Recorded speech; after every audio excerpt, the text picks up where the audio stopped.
Vamos, por favor, nos colocarmos de pé para que a gente possa fazer uma oração e a gente dá início a esse momento, por favor.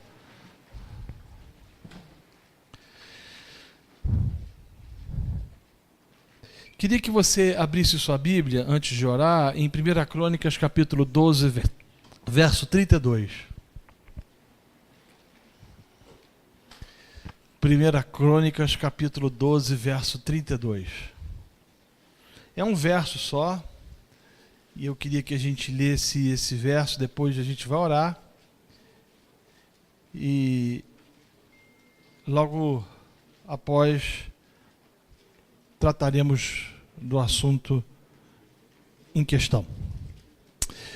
1 Crônicas 12, 32, que diz: dos filhos de Zacar, conhecedores da época, para saberem o que Israel devia fazer, 200 chefes e todos os seus irmãos sob as suas ordens.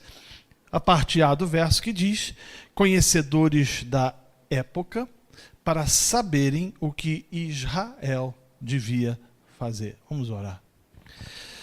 Senhor nosso Deus, nós te louvamos porque Tu és Deus soberano, Rei dos reis, Senhor dos senhores. O Senhor é aquele que controla as nossas vidas, e se aqui estamos foi porque o Senhor nos trouxe. Pedimos, ó Deus, que o Teu Espírito Santo possa se fazer presente no nosso meio, instruindo-nos e ensinando-nos verdades relacionadas ao Teu reino. Fala aos nossos corações através da Tua palavra, é a oração que fazemos em nome de Jesus. Amém e amém. Você pode se sentar.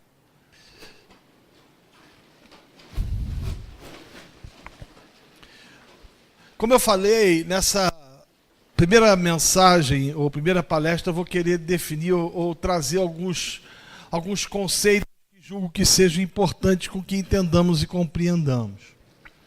O texto que nós acabamos de ler, de 1 Crônicas, capítulo 12, nos mostra a organização do exército de Israel, que se aliou a Davi em Ziglag para o declarar rei. Na verdade, um grupo de soldados se reuniu para que pudesse declarar Davi como rei. E entre as famílias de soldados, o verso 32 nos diz assim: dos filhos de Zacar, conhecedores da época, para saber o que Israel deveria fazer. Eu fiquei pensando na profundidade desse versículo, no seu sentido e no seu significado, e entendi que ele nos traz pelo menos dois pontos importantes. O primeiro: esses irmãos, ou essas pessoas, conheciam a época e o momento em que eles estavam vivendo. Eu não sei se você consegue discernir ou entender ou compreender a profundidade disso. Na verdade, é como se eles tivessem respostas para as perguntas que estão sendo feitas. Bem diferente, às vezes, da igreja evangélica brasileira. Eu olho para parte da igreja evangélica brasileira e vejo essa igreja respondendo a perguntas que não estão sendo feitas, a questionamentos que não estão sendo mais indagados, talvez em virtude de uma visão ou de uma perspectiva um tanto que perdida no tempo. Todavia, o texto nos mostra que estes soldados ou essas pessoas entendiam que o tempo ou o momento que eles estavam vivendo. Eles estavam, de certa forma, ou eles eram atualizados quanto aos fatos que ocorriam em seu mundo. Em segundo lugar, a gente vê nesse verso que não somente eles conheciam a época e o momento que estavam vivendo, mas eles sabiam o que Israel devia fazer. Na verdade, eles tinham discernimento, eles compreendiam, eles eram conhecedores de sua época. Logicamente, em virtude disso, eles sabiam o que podia e o que devia ser feito naquele tempo. O que nos leva a entender, amados e queridos irmãos, que nós, como cristãos, precisamos compreender e discernir os dias que nós estamos vivendo, como também procurar trazer respostas à sociedade a qual nós estamos inseridos. Eu penso que, como conhecedores da época, ou como conhecedores dos nossos dias, a gente precisa pelo menos ter o discernimento ou a compreensão de 4 cosmovisões, ou de 4 percepções de se enxergar o mundo. Primeiro, a gente precisa, como conhecedor da época, ou como conhecedor do nosso tempo, entender ou enxergar ou discernir a cosmovisão católica sobre a vida, sobre a existência. O que os católicos romanos dizem, o que os católicos romanos pensam, o que os católicos romanos entendem e o que os católicos romanos enxergam. Mas não somente entender ou enxergar ou compreender como os romanos ou como os católicos entendem, mas a gente precisa também, a fim de trazer resposta a essa sociedade que está imiscuída em todo tipo de pecado, de transgressão, possuir uma visão, ou entender, melhor dizendo, talvez a expressão melhor seja essa, ou entender a cosmovisão marxista que tem tomado conta da sociedade a qual eu e você fazemos parte. Porque, querendo ou não, a gente vive num tempo onde essas cosmovisões caminham de braços dados. A gente pode afirmar, por exemplo, que o brasileiro possui uma alma católica, e talvez dê tempo de eu falar um pouco sobre isso um pouquinho mais lá na frente. Mas a gente percebe nitidamente, principalmente nas universidades, e eu sei que aqui tem vários universitários, ou vários que estão inseridos no mundo acadêmico, de que o conceito de vida marxista tem entranhado de tal forma na vida de alguns, que tem feito com que alguns percam o entendimento efetivamente daquilo que as Escrituras dizem a respeito de determinados assuntos. E a gente, como cristão, ou como alguém que procura, que entende, que deseja trazer resposta à sociedade a qual nós estamos inseridos, ou dizer à sociedade aquilo que as Escrituras, ou aquilo que Deus diz, precisamos, de certa forma, entender e compreender não somente essa visão católica romana da vida, ou também a visão marxista da existência, mas, em terceiro lugar, entender também a visão, ou a cosmovisão islâmica.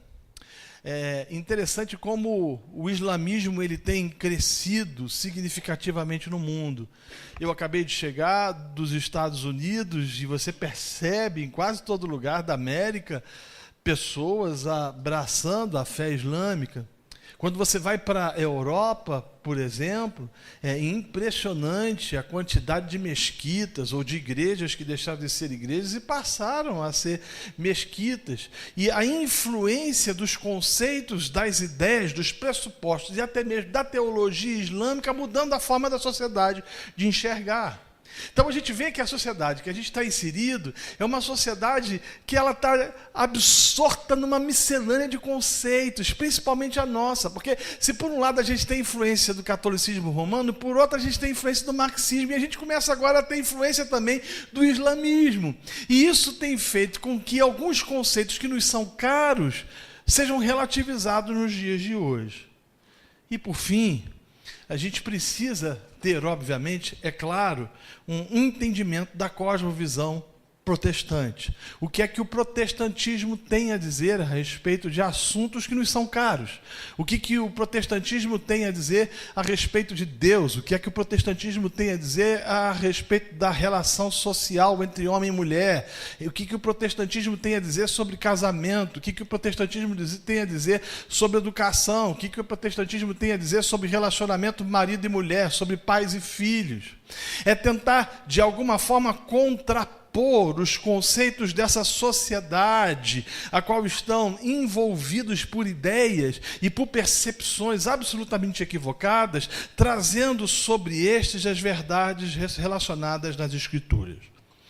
Eu gostaria, nesse momento, de fazer com você um diagnóstico, de elaborar um diagnóstico, e de tratar de algumas características da sociedade a qual eu e você estamos vivendo, a sociedade que eu e você estamos inseridos. Para tanto, eu devo tratar de 13 a 15 pontos aproximadamente, tentando de alguma forma levar a você entender que mundo é esse que nós estamos fazendo parte. Essa sociedade que sofre as influências das cosmovisões mais variadas possíveis é uma sociedade hedonista, egoísta, e eu criei um neologismo aqui, umbígua. É uma sociedade que se preocupa com o seu próprio umbigo somente. Isso é característica do nosso tempo. Lá no Rio de Janeiro, durante um tempo, teve uma canção que fez muito sucesso que dizia o seguinte: eu só quero ser feliz e mostrar para todo mundo da favela que eu nasci.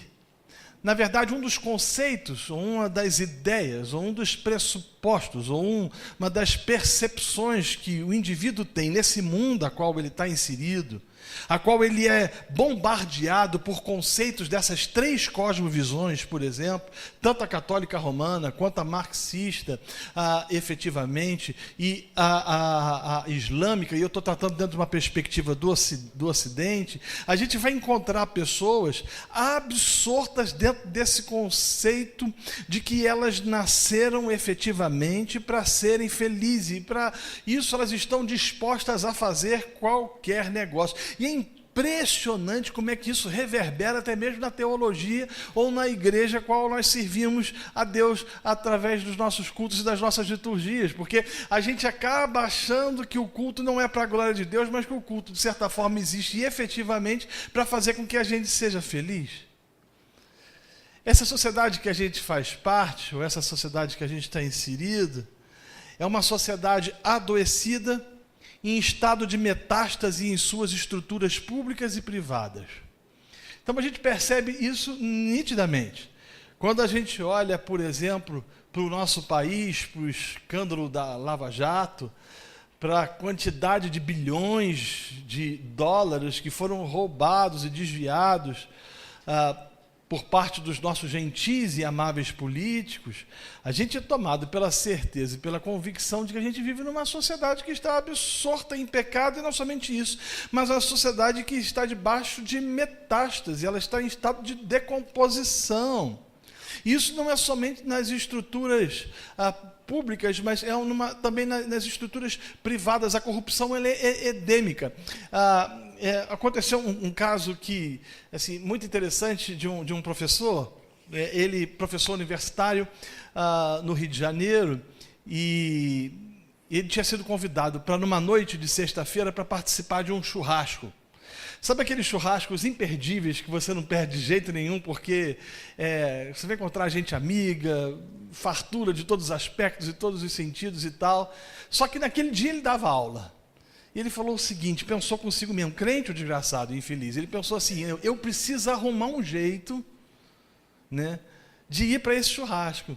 Chegou na sala de aula, falou o seguinte: meus amigos, hoje nós vamos discutir um tema importante da nossa grade curricular, mas eu gostaria que nós formássemos grupos pequenos de discussão. Você sabe que quando o professor não quer dar aula, ele bota o povo em grupo, né? É mais ou menos assim, né? A gente vai botar o pessoal aqui para poder discutir e tal. E ele pensou com os botões dele: vai chegar um determinado momento que eles vão estar discutindo, que eu vou dizer para eles: olha, eu estou aí na universidade, qualquer coisa vocês me procurem, mas se não me acharem, não tem problema, vocês terminam a discussão de vocês e vão embora. O professor deu no pé, foi embora para o churrasco. E aí ele chegou lá no churrasco, aquela efervescência, aquela loucura de todo mundo conversando, de amigos que não se via há muito tempo, e o assunto era Lava Jato, né? E o povo desandando a falar mal da corrupção, da safadeza, da desonestidade, né? da mentira envolvendo a politicagem brasileira, e de repente a ficha dele caiu, ele falou: mas eu estou fazendo a mesma coisa. A gente vive numa sociedade que a cosmovisão dela, que a visão dela é a visão em que os fins justificam os meios. Nós somos o país do jeitinho. Na cabeça da sociedade ou dos brasileiros, não importa que a coisa esteja certa, o que importa é que dê certo. E nessa perspectiva, negocia-se conceitos, negocia-se valores, negocia-se pressupostos, negocia-se ideais. Quarto lugar, essa sociedade que sofre a influência. E por que quando eu falo, por exemplo, do catolicismo romano, eu estou dizendo que ela sofre a influência do catolicismo? Deixa eu tentar abrir um parêntese aqui para que fique mais claro. Nós fomos colonizados pelo pior tipo de catolicismo, que é chamado catolicismo ultramontano, que é o catolicismo português. O conceito e a ideia portuguesa, por exemplo, relacionada a trabalho, a cosmovisão relacionada, a visão portuguesa relacionada ao trabalho do século XVI, século XVII, século XVIII, era o seguinte, parafraseando: malandro é malandro, mané é mané. Eu sou esperto, então eu tenho um otário que trabalha para mim, como um senhor de engenho, como dono como dono de fazenda, eu tenho pessoas que vão produzir para mim. O conceito, o inconsciente coletivo de Portugal, trazia a ideia o seguinte, de que o fidalgo, o filho de algo, ou filho de alguém, era alguém que nunca trabalhava. Ele era rico porque ele tinha uma natureza que levava ele a desfrutar dessa propriedade, dessa riqueza inerente à sua herança. E dentro desse conceito, né, o nosso país ele foi colonizado dentro dessa perspectiva. Eu não sei se você já parou para pensar, né? Mas país no mundo tem tanta raspadinha, tem tanta ideia de que a gente pode ficar rico de uma hora para outra, de um jeito para outro, de uma forma para outra, né? Mediante de uma ação mágica e mirabolante, porque a ideia, o inconsciente brasileiro, que é influenciado pelo catolicismo ultramontano, trazia a ideia de que prosperidade não se vem pelo trabalho, como a reforma protestante influenciou, por exemplo, os estados do norte ou os países do norte, mas a reforma, a prosperidade se dá efetivamente mediante uma ação mágica e miraculosa. Eu acredito que talvez seja esse um dos motivos porque a teologia da prosperidade deu tanto certo no Brasil. É um inconsciente coletivo. Ou seja, eu vou prosperar de uma forma com que magicamente alguma coisa aconteça ou venha sobre a minha vida para que eu possa, de alguma maneira, enriquecer e frutificar. É um inconsciente fruto de uma cosmovisão católica romana. A gente é uma sociedade, nós somos uma sociedade também que acostumou-se à barbárie, à violência. Mais de 50 mil pessoas são assassinadas por ano no Brasil e a gente age com uma naturalidade impressionante.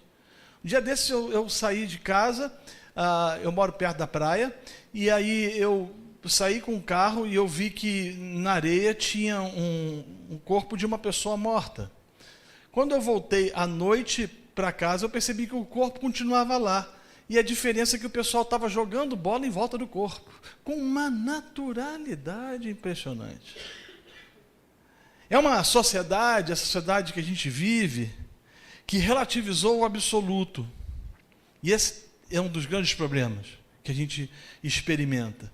Isso se percebe claramente, primeiro, na deterioração das estruturas familiares. A gente olha para as famílias hoje e a gente percebe nitidamente, claramente, de que as famílias elas estão em estado de deterioração. A quantidade, por exemplo, de casais que se divorciam, que se separam, hoje em dia é impressionante. E é interessante que uma das premissas que se defende é o seguinte: eu não sou mais feliz, portanto, eu posso me separar. Você percebe que o inconsciente coletivo daquela coisa de que eu preciso é ser feliz. E o interessante é que a igreja, por não ter uma visão bíblica protestante quanto àquilo que Deus diz ou pensa sobre determinados assuntos, acaba se deixando levar pelos conceitos e pelos valores de outras cosmovisões. Essa relativização se faz presente também na quebra dos elos relacionais. E a quebra dos elos relacionais você não vê somente no relacionamento entre marido e mulher, mas você vê, por exemplo, o relacionamento entre pais e filhos, em duas vertentes especificamente. Primeiro, nunca tivemos tantas casas de repouso, como nós chamamos no Rio de Janeiro, ou lugares onde os idosos têm sido colocados e depositados no fim da vida, porque seus filhos não querem nenhum tipo de relacionamento com eles, ou qualquer tipo de relacionamento que possa trazer empecilhos maiores. É claro que a gente sabe e entende que existe, que há situações em que se precisa de cuidado específico para com determinadas pessoas ou com determinados idosos. Da mesma forma, você percebe o abandono dos pais aos seus filhos. Eu escrevi um livro chamado Seu Filho Pode Ser Mais Feliz, foi um dos últimos livros que eu escrevi, onde eu trago alguns dados alarmantes, por exemplo, de mulheres que estão abandonando os filhos. Antigamente você, quando olhava para a sociedade brasileira, por exemplo, era comum você ver homens abandonando as suas casas. Hoje você vê as mulheres abandonando os seus lares, seus filhos. Essa relativização do absoluto se faz presente na quebra de conceitos e paradigmas relacionados à sexualidade. Estava conversando há pouco com um médico ginecologista e ele falou uma coisa que me chamou a atenção. Um médico já muito experiente, ele falou o seguinte: antigamente, quando uma menina que não era virgem, uma adolescente chegava ao meu consultório médico e ela não era mais virgem, ela morria de vergonha. Hoje ela morre de vergonha porque ela é virgem. Você vê que o conceito da sociedade ele foi relativizado. A gente vive num tempo onde a sexualidade ela foi efetivamente banalizada. E tudo está inserido dentro desse pressuposto da felicidade ou da busca do prazer, do hedonismo. A gente vê essa relativização nas relações de namoro entre jovens e adolescentes. Deixa-me abrir um parêntese aqui. Por exemplo, até a década de 70, se um rapaz quisesse namorar uma moça, independente dele ser cristão ou não, ele ia à casa dessa moça e pedia ao pai da menina autorização para isso. Era um inconsciente, era um hábito da sociedade. Na década de 80, esse comportamento começa a mudar, quando surge a ideia da ficação, que era aquele pensamento de que eu fico com ela, ela fica comigo. Isso não significa dizer namoro, efetivamente. Se a coisa rolar, se der química, se aquecer o coração, a gente entra numa relação, aí eu vou e peço ao pai dela autorização para namorar. Quando a gente entra no terceiro milênio, no século XXI, esse comportamento muda, por causa do relativismo. E aquele que namora, não namorava mais. Ou namora, mas namora com menos intensidade, nem fica. Ele agora pega. E aí isso é uma reportagem na Isto e na Band News, muito interessante. E eu li essa reportagem em que, ou melhor, ouvi essa reportagem em que o Boechat fez uma pergunta a dois jovens, a um menino e uma menina, um rapaz e uma moça, sobre a chamada festa do beijo, que já começa a ser comum no Rio de Janeiro, e inclusive até mesmo em algumas igrejas. Né? Então, a ideia da festa era mais ou menos o seguinte, né?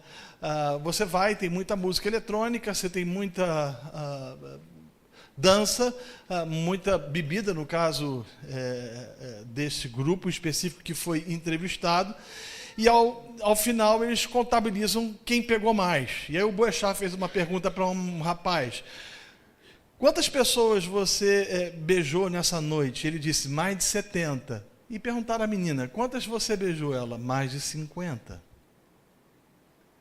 É relativismo. Essa sociedade que a gente está inserida é uma sociedade sincrética, mística e absolutamente aberta ao sagrado em virtude da pós-modernidade. Então você vê hoje os caras misturando absolutamente tudo. As pessoas, elas misturam seus conceitos religiosos, filosóficos, suas ideias e suas percepções das mais variadas quanto a quem seja Deus. E você vê isso até mesmo dentro da igreja, porque a igreja não possui uma visão ou uma cosmovisão, um entendimento daquilo que as Escrituras dizem, por exemplo, a respeito de quem é Deus. É uma sociedade que prioriza e valoriza o individualismo. Essa é uma das marcas do nosso tempo. A gente vê as pessoas cada vez mais distantes umas das outras. Os supermercados, por exemplo, produzindo gêneros alimentícios que podem ser consumidos somente por um indivíduo. As pessoas desejando e ansiando viver uma vida onde não há corporativismo, onde não há relacionamentos profícuos, onde não há profundidade nas relações. Em contrapartida, é uma sociedade de consumismo relacional, não serve, a gente joga fora. E a gente percebe isso nitidamente, né? A gente usa das relações, usa dos relacionamentos, desfruta de tudo que as relações e os relacionamentos nos proporcionam, e quando não nos satisfazem mais, nós jogamos fora. E isso acontece em todos os âmbitos relacionais e familiares. É uma sociedade absolutamente perdida. Ela consome sexo sem compromisso. Ela relativizou efetivamente o adultério. É impressionante, por exemplo, até mesmo entre os cristãos, a ideia que se tem a respeito do casamento nos dias de hoje. Segundo alguns, segundo vários pastores, se acabou o amor, acabou a relação. E se acabou a relação, parte para outra. É uma sociedade que perdeu os conceitos e os valores bíblicos cristãos. É uma sociedade que tem fobia de compromisso. Isso é perceptível. A gente percebe isso, inclusive, na igreja. Você já se deu conta que quanto maior a igreja, mais gente ela vai atrair? Sabe por quê? Porque aparentemente você não tem como exigir compromisso num grupo grande demais, porque você não tem como se relacionar com as pessoas.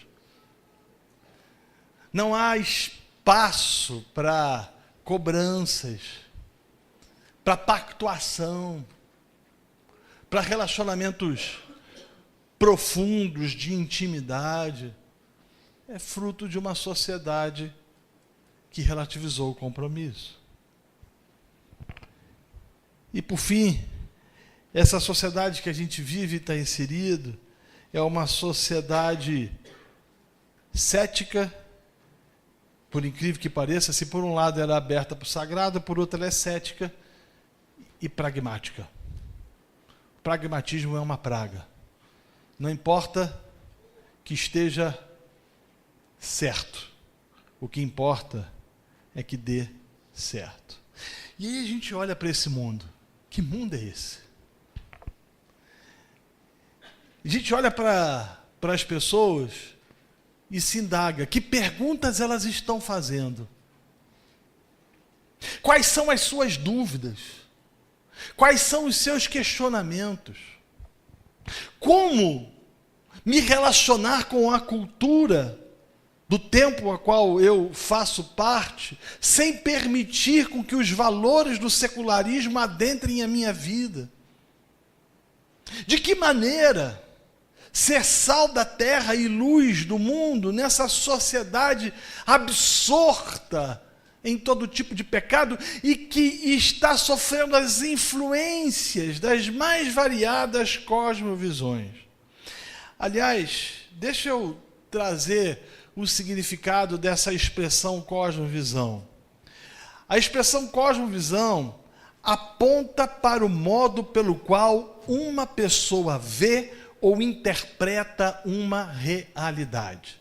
Então, quando você olha uma sociedade como a nossa, que desenvolve todos esses tipos de comportamento, e outros tantos mais, as qual eu mencionei aqui há pouco, isso nos leva ao entendimento de que essa sociedade acredita nesse tipo de comportamento, ou vivencia esse comportamento, porque ela interpreta à luz de algumas cosmovisões, e até mesmo uma miscelânea de cosmovisões, aquilo que ela acha, aquilo que ela considera certo.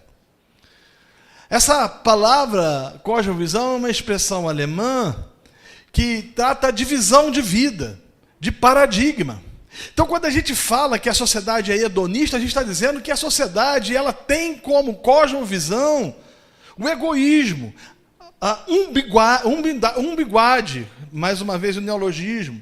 Quando a gente afirma que essa sociedade a qual nós estamos inseridos é uma sociedade que fundamenta seus pressupostos em alguns paradigmas, nós estamos dizendo que ela é uma sociedade que acredita que os fins justificam os meios, que o absoluto pode ser relativizado na quebra de conceitos e paradigmas relacionais à sexualidade, à vida comum. É uma sociedade que prioriza o individualismo em detrimento à coletividade. É uma sociedade que consome relacionamentos, que consome sexo, que relativiza adultério, que tem fobia de compromisso, que é cética, que é pragmática, simplesmente pelo fato de que ela enxerga o mundo dessa maneira.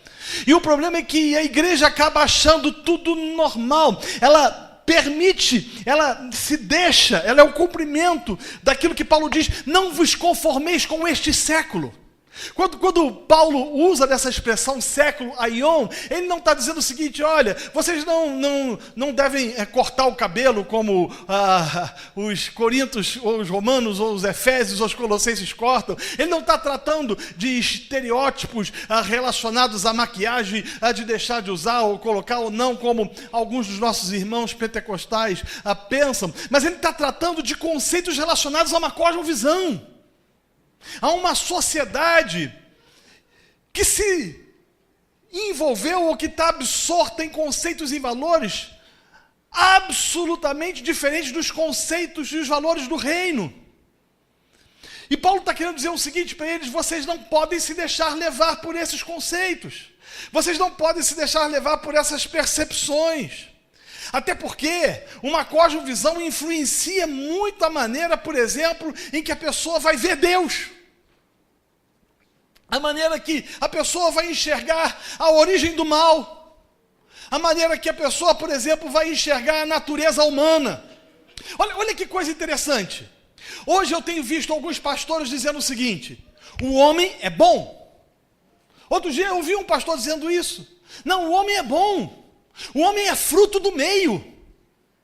E eu perguntei: como assim? Ele disse: olha, e ele usou uma expressão de John Locke: o homem é como uma lousa em branco.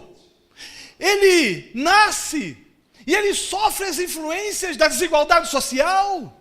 Ele sofre as influências da violência.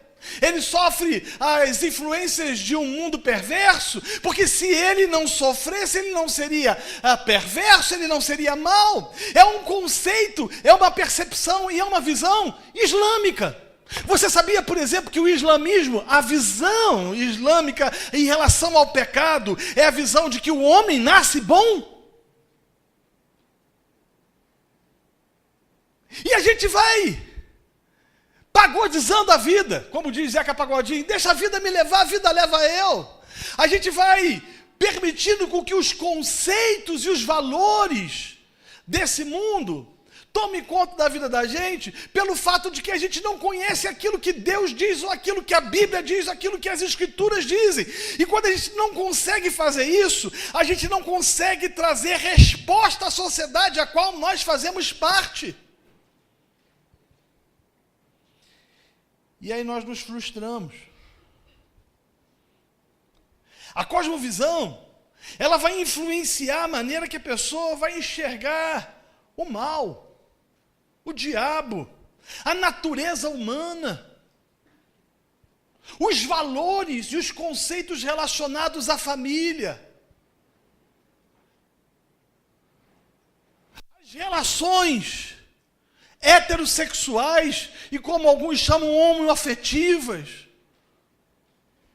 Como lidar, por exemplo, com assuntos nevrálgicos como a vida, o aborto.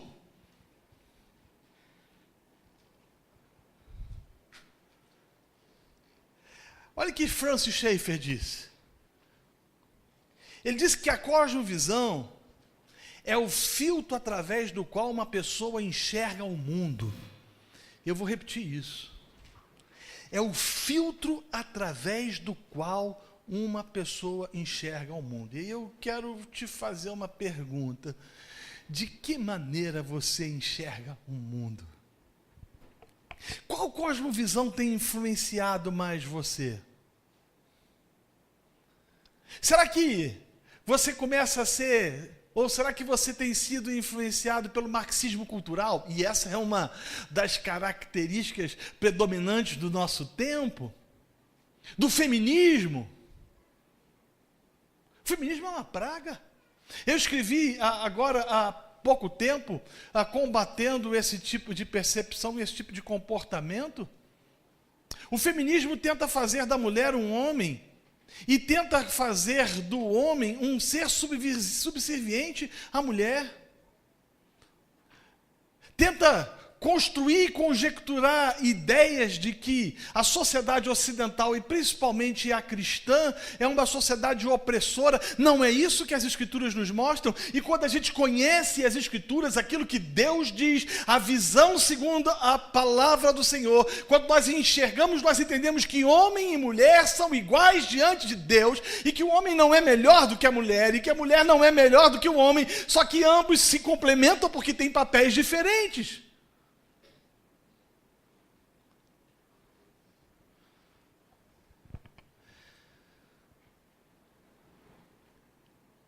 A relativização, por exemplo, do papel masculino.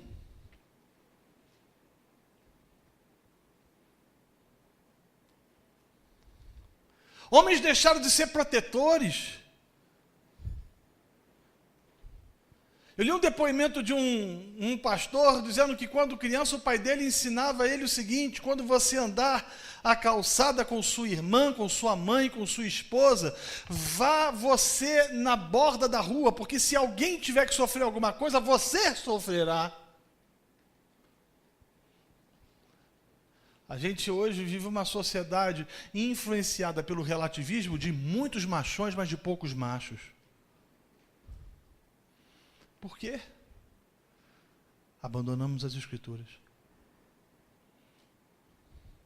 E aí a gente permite com que outras cosmovisões tomem conta da nossa forma de enxergar, e essas cosmovisões passam a ser o filtro com que a gente enxerga a vida e o mundo. E aí a gente banaliza conceitos, valores. Os seres humanos, eles são regidos segundo as suas cosmovisões. Gente, não existe essa história de isentão. O cara vai ser conduzido por uma cosmovisão. Por exemplo, ele vai ter uma imagem a respeito de Deus segundo a cosmovisão que foi impregnada nele. Ele vai entender se Deus é pessoal ou não mediante a cosmovisão que ele possui.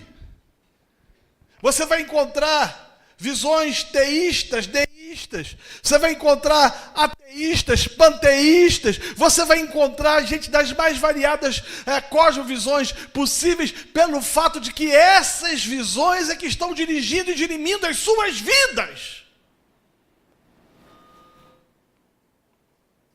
Para nós, cristãos, a cosmovisão uma cosmovisão bíblica cristã vai colocar o entendimento do universo como criação de Deus, não é fruto do acaso. O Deus soberano, criador dos céus e da terra, criou e formou tudo. A cosmovisão cristã vai fazer com que a gente entenda que todas as esferas de conhecimento possíveis da humanidade são procedentes de um Deus soberano.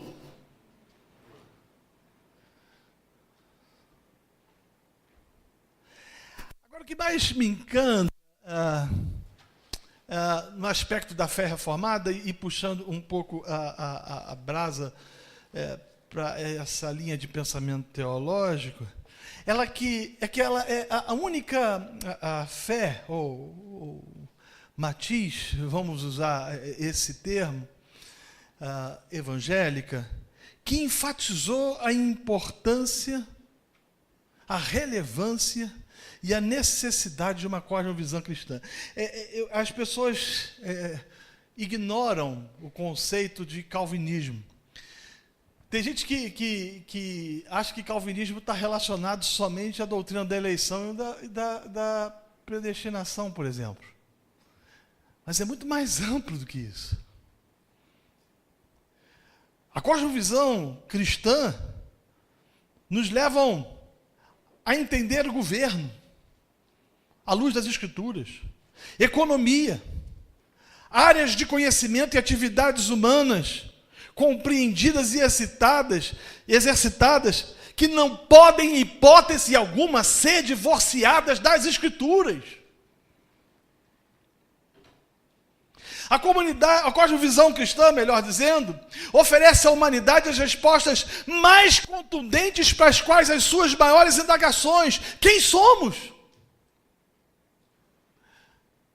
De onde viemos? Para onde vamos? Qual o propósito da vida?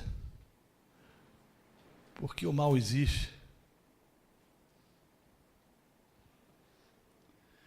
No início, eu falei que nós estamos trazendo respostas a perguntas que não estão sendo feitas. E as perguntas que nos estão sendo feitas não têm respostas, porque nós não temos subsídio suficiente, nós não conhecemos as Escrituras, nós abandonamos as Escrituras, nós abandonamos o conhecimento da palavra, nós abandonamos o estudo sistemático da Bíblia, nós abandonamos, por exemplo, a chamada escola bíblica dominical. Eu viajo o Brasil todo, e eu geralmente pergunto aos pastores: como é que está a escola bíblica?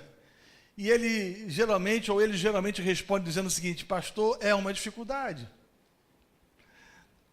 O povo quer tchá, mas não quer estudar a Bíblia.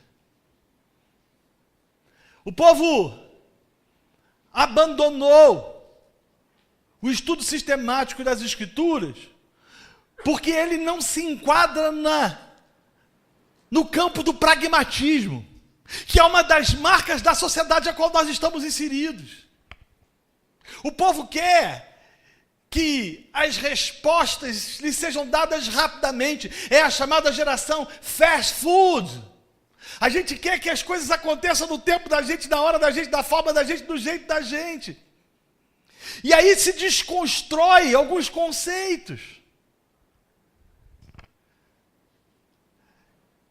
A igreja não sabe tratar da doutrina da criação, e nós não sabemos contrapor os conceitos marxistas, os conceitos islâmicos e outros tantos a respeito da criação, da queda, da redenção, pelo fato de que nós desconhecemos a Bíblia, as Escrituras e principalmente teologia. Uma vez alguém chegou para mim e disse o seguinte: pastor, a letra mata e a teologia enterra.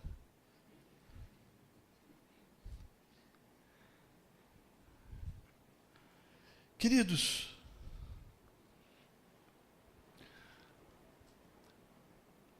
torna-se indispensável e fundamental que a gente volte às Escrituras e faça das Escrituras nossa única e exclusiva regra de fé, a fim de que as Escrituras sirvam de base para a nossa cosmovisão.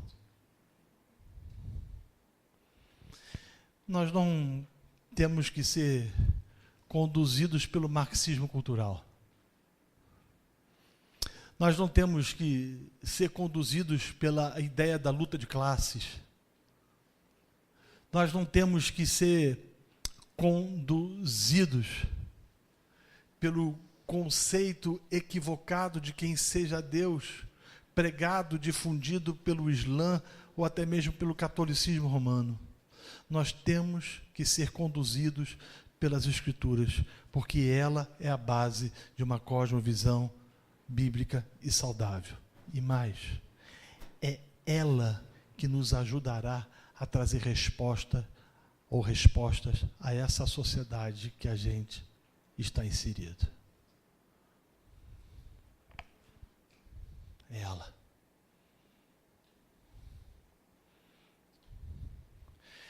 As estatísticas dizem, eu falo isso num livro que eu escrevi chamado Cristianismo ao Gosto do Freguês, que 50,66% dos pastores nunca leram a Bíblia toda, quiçá os crentes.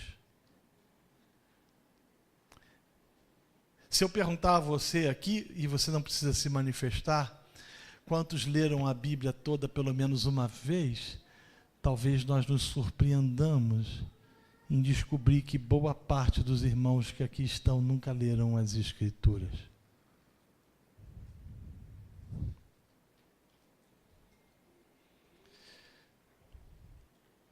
A gente precisa voltar à palavra de Deus e fazer da palavra de Deus lâmpada para os nossos pés e luz para os nossos caminhos. Porque não adianta a gente somente ser conhecedor da época. E esse é um problema, às vezes, dos sociólogos, né? Você conversa com um sociólogo, às vezes, ele vai te dar um raio-x da sociedade, e ele vai dizer, olha, a sociedade está assim por causa dos problemas que ela tem enfrentado em virtude de ações nefastas durante gerações e gerações. O texto que a gente leu no início diz que aqueles irmãos eram conhecedores da época, para saberem o que Israel devia fazer. Mas o diferencial de uma igreja é que ela consegue trazer respostas à sociedade, a qual ela faz parte. Exemplos. Abraham Kuyper, primeiro-ministro holandês, do início do século XX, que cunhou uma frase fantástica. Ele disse o seguinte: o papel da igreja é ser a voz da consciência da sociedade. O papel da igreja é ser sal da terra, é ser luz do mundo. É olhar para o mundo que está em estado de putrefação e que relativiza a vida e mostrar à luz das Escrituras o que Deus pensa a respeito da vida. É chegar diante da sociedade que está absorta em todo tipo de transgressão e que relativiza a existência e que valoriza um pequeno animal em detrimento a uma vida humana. Eu lembro que eu escrevi um texto há pouco tempo atrás tratando sobre a capacidade das pessoas terem de valorizar baleias em detrimento a defenderem o aborto. E eu fui acusado de especismo, né? Várias pessoas entraram no meu Facebook me xingando de tudo que é nome, porque eu estava valorizando muito mais pessoas em detrimento a animais. E a gente olha para a sociedade, e a sociedade ela vivencia e ela imprime e ela experimenta ou expressa conceitos dos mais variados possíveis pelo fato de que ela está absorta no mundo mal. As Escrituras dizem que o mundo jaz no maligno, mas entre nós deveria ser diferente. Nós deveríamos ser um povo que conhece a palavra de Deus e que traz resposta à sociedade que a gente faz parte, fundamentado efetivamente e exclusivamente na santa, inequívoca, inerrante palavra de Deus. Eu concluo essa primeira parte dizendo o seguinte: se a gente quer fazer diferença no mundo a qual nós estamos inseridos, a gente precisa se contrapor às cosmovisões reinantes. E para isso, nós precisamos voltar às Escrituras.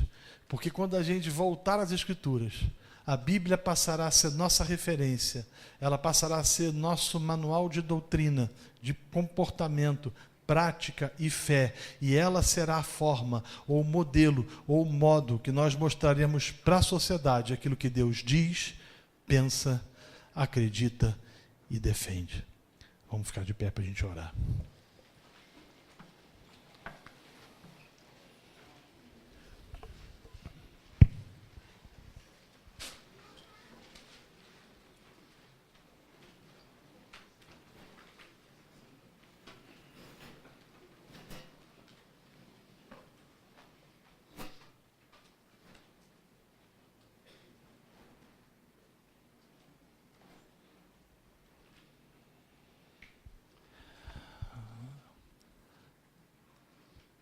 Deus, quando nós olhamos para o mundo que nós vivemos, nós somos tomados de perplexidade. E mais perplexidade ainda quando a gente entende, percebe, discerne que parte da igreja do nosso país se acostumou aos valores do mundo influenciados por cosmovisões distintas, influenciados pelo secularismo, pelo mundanismo, e que não tem conseguido dar resposta à sociedade, ou pelo menos não tem respondido às perguntas que têm sido feitas porque desconhece a tua palavra. A gente te louva porque a gente, de certa forma, percebe que no nosso país, o Teu Espírito Santo tem trabalhado no coração de milhares e milhares de jovens que cansaram do evangelho raso e que estão dispostos a fazer diferença na universidade, no local de trabalho, entre seus vizinhos e sua família, mostrando aos homens aquilo que Deus pensa e diz a respeito da sua palavra. Ajuda-nos a ser sal da terra e luz do mundo. É a oração que fazemos em nome de Jesus. Amém.